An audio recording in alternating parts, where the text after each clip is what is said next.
Hi, I'm Jennifer Quick, and this is Soul Clarity. Today's video, I want to talk about parenting.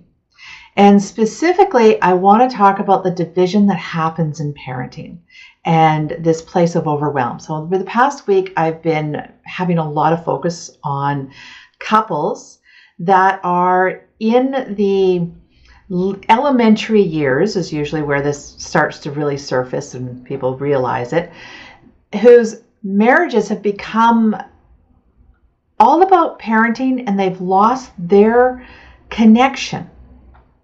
And it's just their entire lives have become a job. And it's usually somewhere in the late elementary years that parents start to realize that their friendship in the marriage is gone, or the friendship in the spousal parenting relationship there isn't there anymore. And it's like two ships in the night passing. Both parties are feeling lonely. They're feeling judged. They're feeling like failures. They're feeling weights of having let their other person down. And they tend to be covering this all up with how wonderful it is to be a parent. And yeah, it is great to be a parent. I would never have changed that in my entire life. The best thing I ever did in life is to have kids. Absolutely. I really do believe that is one of the most incredible spiritual journeys you can have as a incarnated being, is having a child. Yes, I know it's not the choice for everybody, but it is absolutely incredible, and it's something that you can't realize until you've experienced it. But in all that joy of saying how great it is to be a parent, how honored and lucky and wonderful, and our children are so amazing. They're these new star seed children coming into this life, and oh, they're so incredible. Nobody really gets into the nuts and bolts of talking about how stressful parenting is and how it triggers us in our own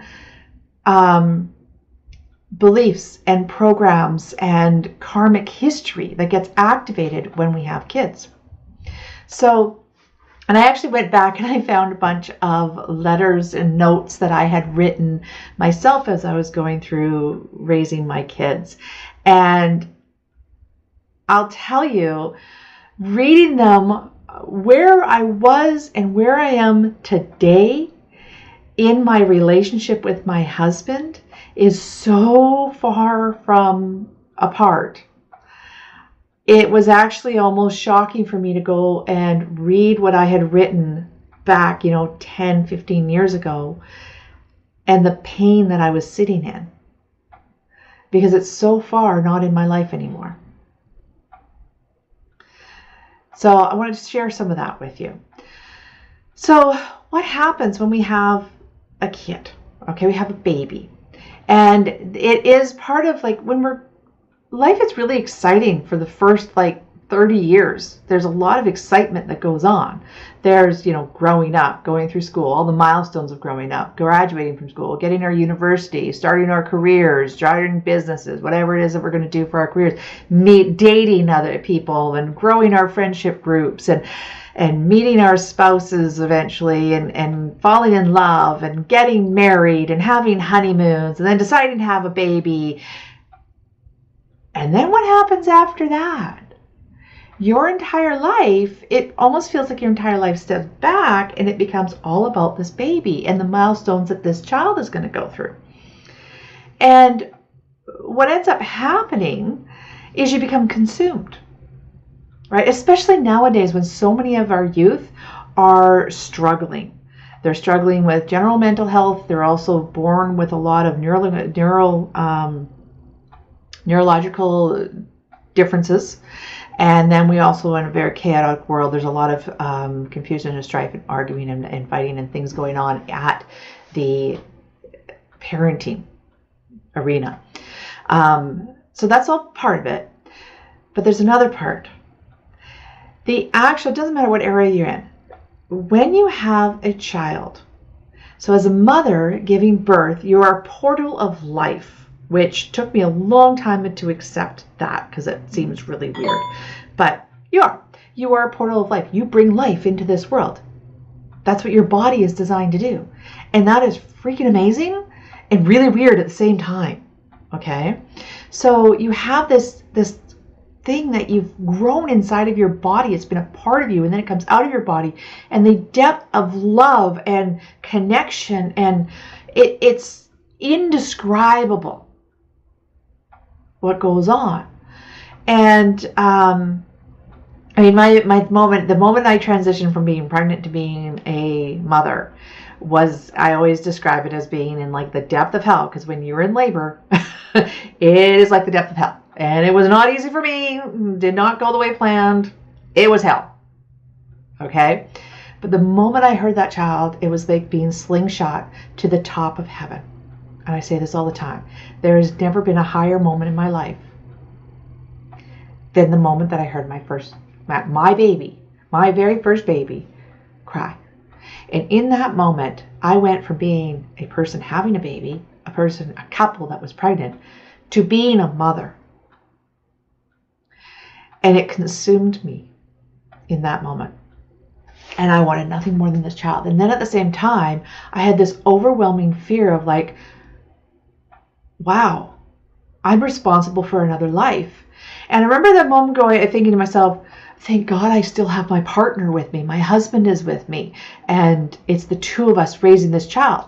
Well, it was a few days later, I had a very colicky baby. And I remember sitting in my living room in this chair. And I was still in recovery. I had a terrible recovery from birthing. And it took me a long time, very long time to recover. I hemorrhaged for a long time.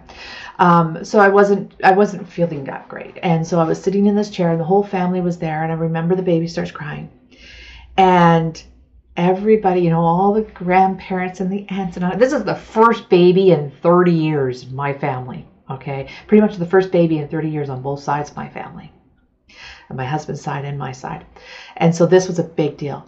Everybody was there, and everybody was like, oh, baby's crying, I'll help it, I'll do this, I'll be the baby whisperer, right? Because everybody is like, their love is there, they want to be the baby whisperer and connection and everything else. And they all make a try at helping this child. And again, I told you, mine was colicky. There was a lot of issues going on. And so this baby got passed around the room from all this. These were my support team. This was my family, right? And I watched this baby go from one person to another person to another person to eventually went to my mother-in-law, and then it went to my mother, and then it went to my husband. And then I remember him with panic in his eyes looking at me and handing the baby over to me. And I remember sitting there going, I'm it. I'm the end of the line. And in that moment, as a mother, I realized I'm it. And it was such a realization that this little creature in life I was the ultimate protector. I was the everything to this child. This child's life depended on me. Okay. And I really fell into that. And at the same time, and I didn't realize this until a long time afterwards, my husband was going through his own transition of being into a father, which, as much as we thought about it, as much as books as we read, as much as we understood the process, as much as we wanted the experience, neither one of us were prepared for how it triggered our ancestral programming. I was mother. I was nurturer. I was provider. I was the one staying home. And he was the one that was paying holding down the job, paying the bills, picking up the groceries. Like, he moved into that protector, provider, supporting me, the nurturer. And in the first few months, everything that works great.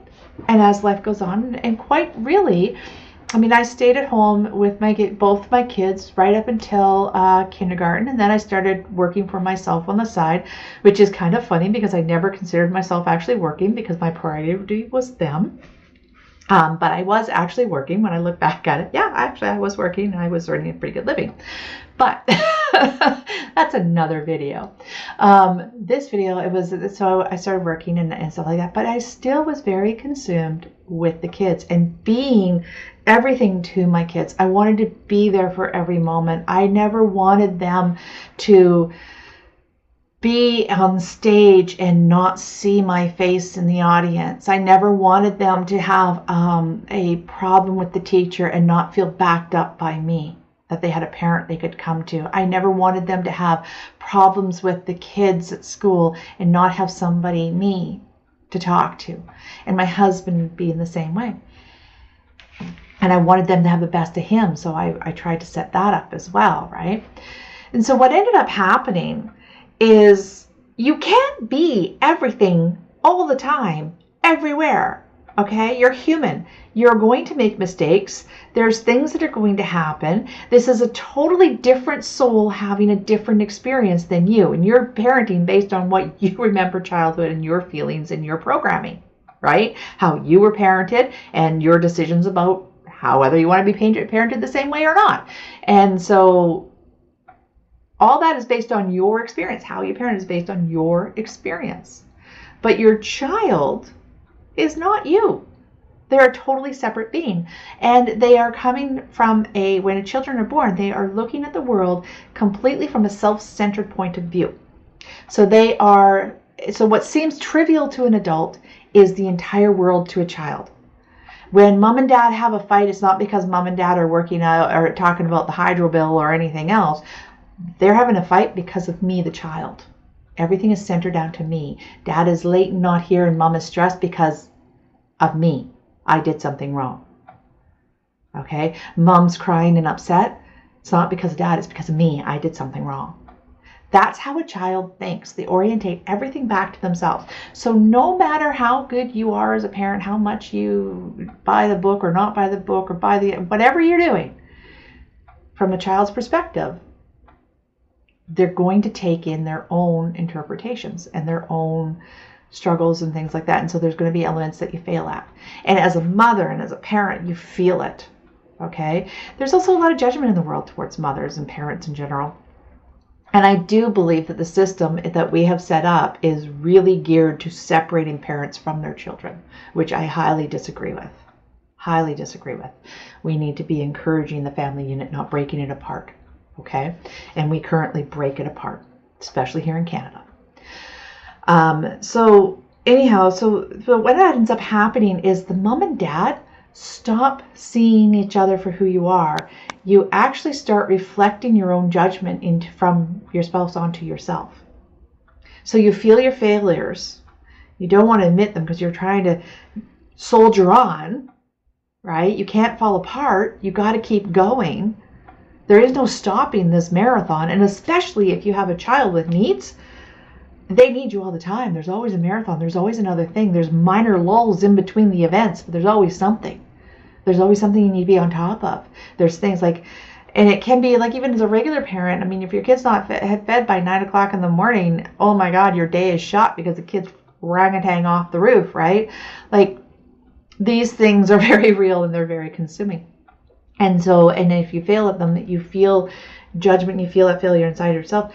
But every time you look at your spouse, you see it reflected back to you. And not necessarily because your spouse is doing it, but because your spouse has no idea how to be a parent any more than you do. Okay? So they have their own stress and worries and everything else, and they have their own failures that they're doing, which you're like overwhelmed because as a mother, I was overwhelmed. And then I'm like, where was that partner? We were supposed to be doing this together. And he's busy out having a career and he's doing career things, which I'm remembering going, God, I remember what it was like to sit down and have a cup of coffee. That was really nice to have a conversation, an adult conversation. Right? I was a stay-at-home mom. Adult conversations were rare. You know, that kind of stuff weighs on you and it lands between you and your spouse and you stop seeing each other. And same as this spouse, they don't get is the one that's out there providing and stuff like that, especially as a dad, because of the biology factor going on, they don't necessarily get how consumed you can become as a mother. The weight of what this is on you, they don't get it. They see it like they babysit. I hate that term, but they spend, they maybe take the cat day, you deserve a day off. So you book yourself a day off. You're going to go off and play with your friends something for a Saturday, right? So he's home. So dad's going to be home with the kids for the day. You're off, right? And what does he do? He gets up, he cleans the house. All the kids are all excited. They're cleaning the house with dad. He's got all the dishes. They're making food together. They go to the park together. Like it's a day with dad, right? Like, wow, dad's on top of it. He's awesome. And he's at the end of the day going, yeah, I'm a great dad. And he's looking at you and you're he's looking at you and going, see, it's not that hard. It's not that hard. And you're sitting there going, screw you. Like, you did one day. And you part of you feels like a failure because it was so smooth and easy for him. And another part of you is going, screw you, try doing it every day. Day after day after day after day, 7 days a week, every day of the year. And do it on a lack of sleep while your body's being drained of everything that's in it. And, and not to mention the fact that I set you up for a good day. And those kids are going to be on their best behavior for you because you're a novelty. It's like when you leave them with grandma, everything's spoiled because you're a novelty.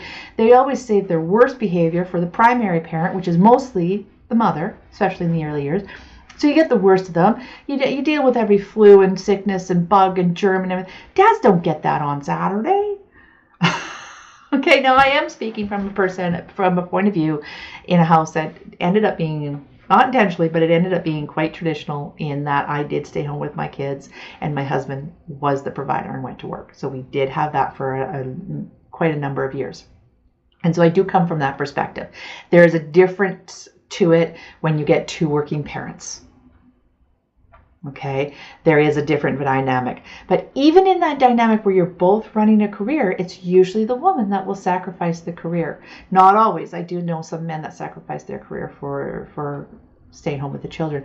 But there's always at least one of you that is taking the lead on giving up the career drive in order to pick up that extra care that the home family unit needs now.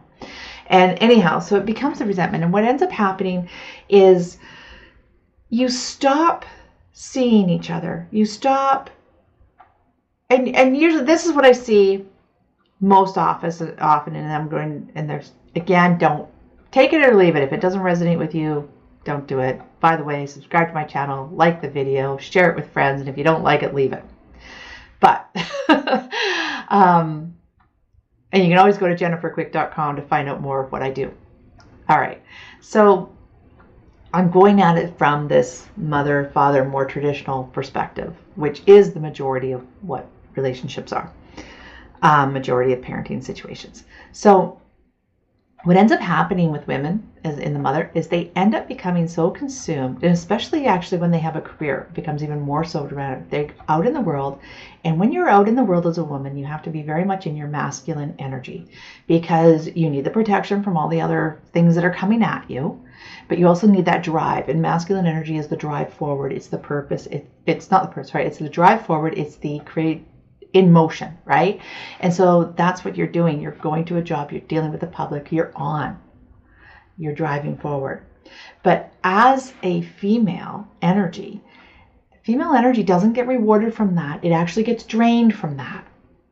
Female energy needs to come back into that social family connection. Okay? We need to feel the relationships. We need to self-nurture in the conversations, the touch, the bonding, right? That's what releases stress from women.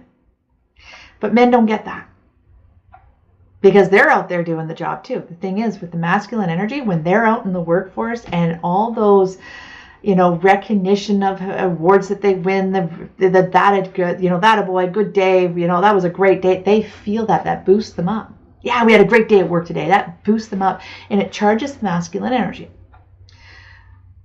And so women feel it, they feel that, but it doesn't replenish their energy because majority of their system is run on the feminine energy, which comes from that connection. So if they're in a job where they are feeling that where their acknowledgement is like, wow, our team had an impact on the social status of the world, that will give them a better boost.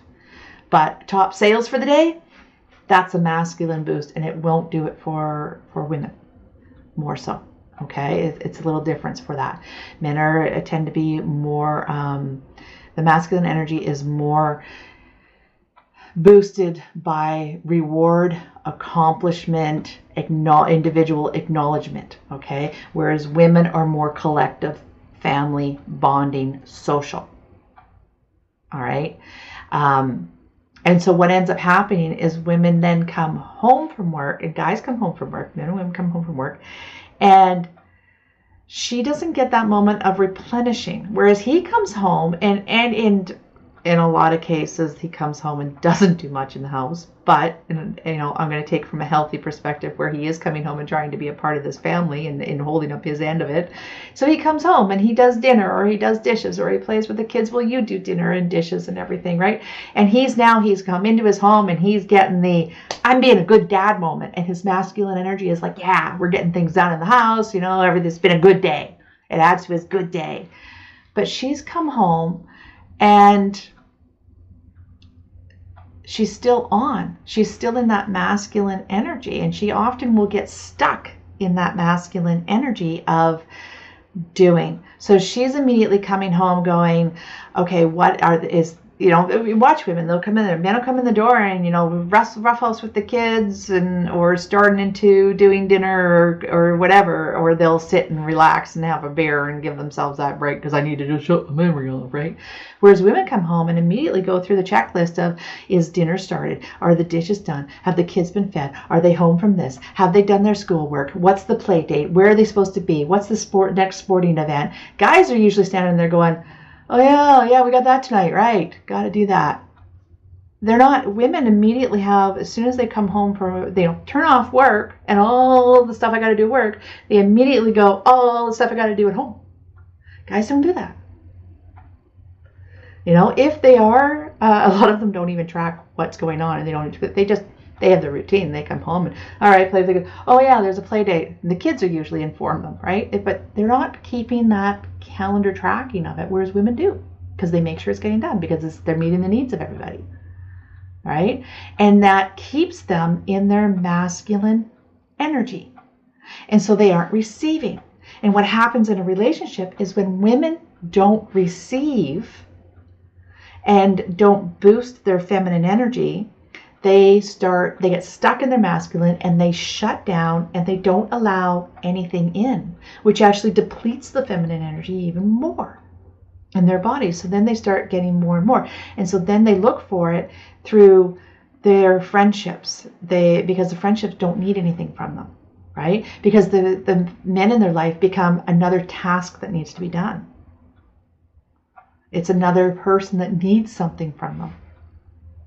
And so it becomes another extension of the job that their masculine side has to deal with. And so it takes all that intimacy out of the relationship and puts it into being a chore. Okay? And so they start closing off and they start rejecting. And it's usually subconscious. They don't realize what they're doing. But they start pushing them away, and they're not accepting it. Okay? They then start, and then when men aren't being accepted by the females in their life, when they're not being brought into the female world and that connection is broken, they retreat. First of all, they try all sorts of things, right? And that's where sometimes they'll fight more with you. They'll tell you how to fix yourself. Like, they'll try and fix the problem. They'll tell you how you can do things better so that you can relax, and get things under control. We'll make a schedule. We'll put a board up here. Like, let's get things under control. Let's do something. And that's not going to bring women into their feminine energy and allow them to receive. Okay? It's keeping them in the masculine. But that's how guys approach it. And they come in there and they want to organize things and they want to schedule things and they want to try and take the chores off your to-do list, and all with great intentions. But it's not what you actually need. And so it just adds to the stress, and then the guys are confused because he's trying to be supportive and loving to his husband. Like, I just want you to have your dreams. I just want you to have your dreams come true. That's all I want. Right? And yet he's failing and because he's not achieving. And so they start retreating. Eventually they just start retreating and they just stop doing and they just stop. And it becomes these two cold people. Okay, so let me explain something here. What has happened is, this is funny. So let me tell you this. When there's a thing in marriage counseling, and it's kind of, people laugh about this, but it really says everything. If you separate men and women into, so you got the wives in one, and you got and the husbands in the other, and you go to the wives and you say, what's wrong with the marriage? They will come out with a list a mile long of everything that's wrong. Okay? You go to the men and you ask them what's wrong with the marriage. And you know what they say? Overwhelmingly, this happens. Okay? They say, she's not happy. That's their only answer. What's wrong with the marriage? She's not happy. Women have a list a mile long. Okay? Because women are stuck in their masculine. That is a woman who's stuck in her masculine. She doesn't know how to receive an energy into her anymore. And she's looking like, fix this, because she's lost her way. Okay, and the men are just lost. They're just like, I failed. I don't know how to make her happy. Sometimes they'll blame the kids, oh yeah, it was becoming a mother that did it. The kids, there's the kids between the two of us. But that wasn't it. Okay, so here I'm going to give you the biggest tip. So I'm going to give you some things of how to help yourself in your marriage. All right, if this is you, if you're identifying with this, all right, again, if you take what resonates with you, leave the rest, subscribe to my channel, like this video, share this video, and if it doesn't resonate with you, just leave it alone, right? And if you want more of my work, jenniferquick.com, and you'll see what I do. Anyhow, so women, first of all, you need to figure out how to get out of your masculine energy and come back into yourself, back into your feminine. And that is done through connection. So when you leave work, you need to separate. So before you leave work, write a to-do list of what you're supposed to do the next day, so that when you come back, you can step into the role. You can leave your mind there, okay? So that you're not bringing your work home. That's the first thing you got to do. Don't bring your work home. It's really important. It's important for both sexes, but really for females especially. Leave it at work. Acknowledge what went great. Have your little closing. Sit in your car at the end of the day or whatever and just go, that was a good day. I did this, I did that. Everything was good, and acknowledge it and be done. But put closure to that day. And then when you get home, take a moment to bond with your home. Okay? This can be fussing around, not doing chores, but nesting. Any woman who's been through pregnancy knows the difference. Nesting. That is one way that we bond with our home.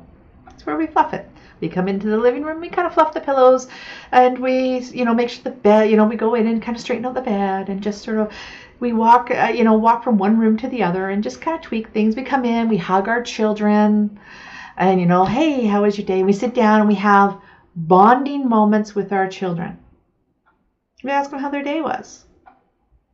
What happened to school today? Tell me about your day. And your kids will often ask you, how was your day, Mom?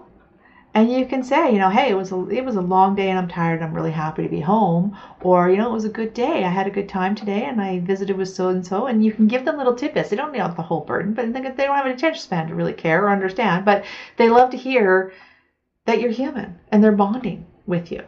Okay, so step into that. Allow that to happen. But also, and this is where, do that and give yourself, take a few minutes to go and be in your bedroom and just a few deep breaths and just relax yourself and let the world go.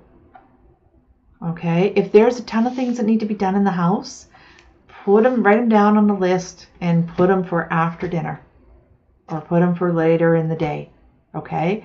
Like if you walk in the house and there's, everything's a mess and it's chaos and everything else, set it aside.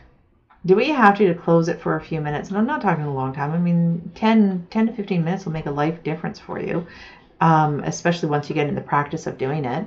If you can't set it aside, then you can put a note to yourself. You can write a list that says, these are the things I got to get done tonight. And then after dinner or whenever, you can engage with it again. But right now, you need to give yourself permission. Sometimes setting a timer.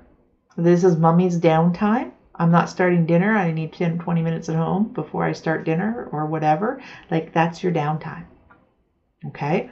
Now, men, the number one thing you can do for your wife is give her that time. Set the world up so that she has that time. Okay? As best you can, if you can give her that time. The second thing, men, is touch. Women, light touch, not sexual. Not grabbing at her and looking for a quickie. Okay? It's sensual. That caressing releases tension out of her body. Okay? Especially down the spine. Right? But in the arms and the spine and the hugs and that give her that space that she can go and have that moment where you shut the world off from everybody. The kids come at her, just, you know what? We'll be with you in a minute.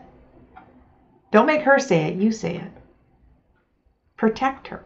That's what the masculine energy does. It protects the feminine. So even do that in the home when you have to say to the kids, nah, mommy needs a minute. It's you and I. It's mommy and dad time right now. Okay? And women, you got to let them do that because that is needed. You need to.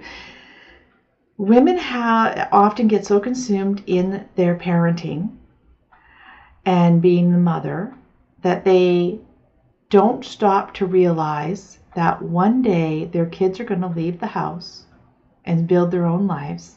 And guess who's hopefully still going to be standing there beside you? The guy that started the whole thing with you. But he won't be there if you keep shutting him up. So you have to allow yourself to move into that feminine energy. Because when we move into the feminine energy, now this is the other thing for women. This is an energetic thing, and it's a huge, huge shift. All right? Is to feel his love for you through your lower chakras, through the solar, the sacral, and the root.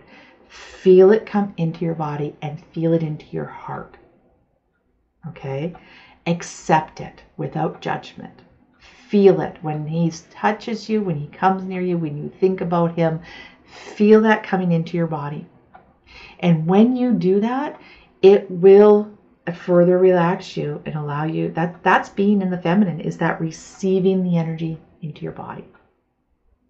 And when you do that, he will feel accepted and he'll feel like a superstar and he'll glow, and that whole list of complaints you have of what he does starts to disappear because he stops doing it, because he now feels accepted and he is engaged. Men want nothing more than to make you happy. That's what their entire purpose is to make you happy in a relationship. Okay? But they are very physical.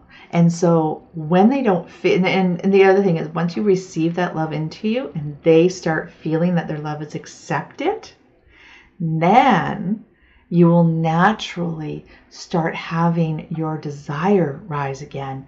And then you'll have that exciting, passionate, loving love life again, versus sex being, his whiny, oh God, service bullshit, toxic sex that develops, that often develops. Okay? And he won't feel so rejected. The reason why men are so much more driven into the physical act of sex is because the very nature of it is them giving and the female body receiving.